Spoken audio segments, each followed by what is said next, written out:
Hi, I'm Tonya Caruso. Welcome to Comcast Newsmakers. It's an amazing resource for so many people in our community. We're talking about the American Liver Foundation, and joining us in our studios this half hour is Dr. Mark Sturdivant.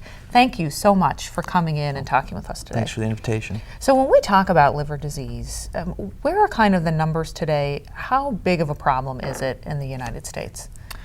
So in the United States in general, we typically think about roughly 10% of the population has some form of liver disease, whether it's hepatitis C, alcoholic liver disease, and probably one of the most rapidly progressing incidents of diseases in fatty liver disease. In the general population, roughly about a quarter of the population has some form of increased fatty liver disease.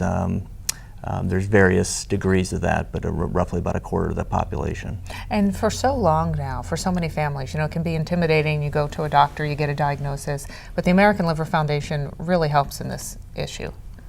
Right. I mean, the Liver Foundation, the main reason it was started back in the 70s was really to advocate for patients, because again, they're now with multimedia, there's much more education out there for patients, and they feel that they have a much better feel for the disease process based on the fact that the foundation can help them kind of get a handle on what it means to have increased liver numbers, or what it means to have fatty liver, or what it means to have a diagnosis of something like hepatitis C.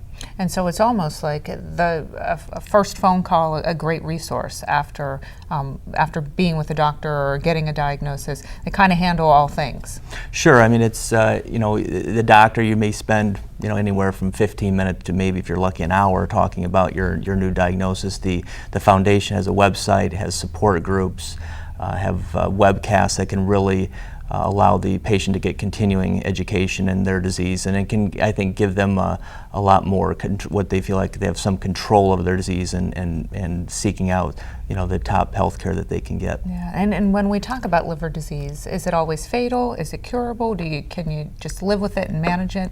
What's typically the course of treatment?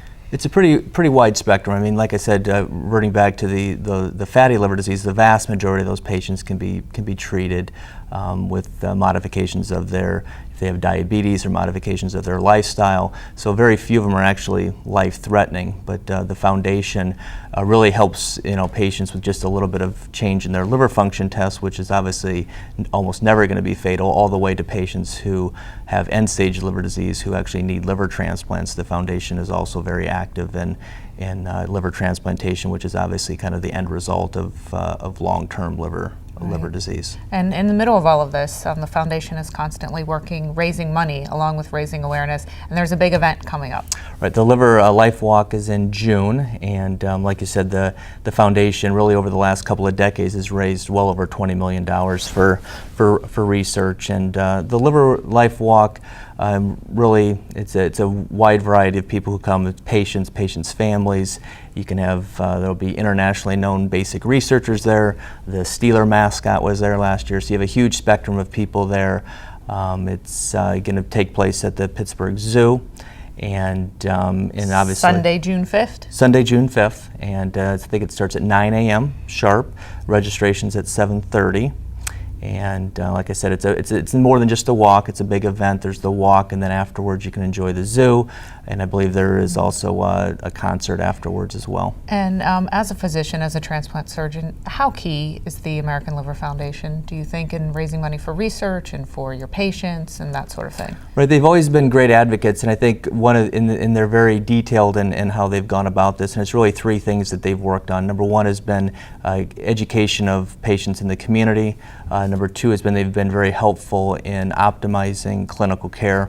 I'm a transplant surgeon, and so we've definitely felt their effects with helping us with really giving patients the state-of-the-art care. And then lastly, like I said before, they've been very active with research and fundraising. So important. Doctor, we thank you so much for coming in Absolutely. And talking with us today. We certainly do appreciate it. Thanks for your help. Thank you. I'm Tonya Caruso. Thanks for watching Comcast Newsmakers. We'll send you back now to HLN.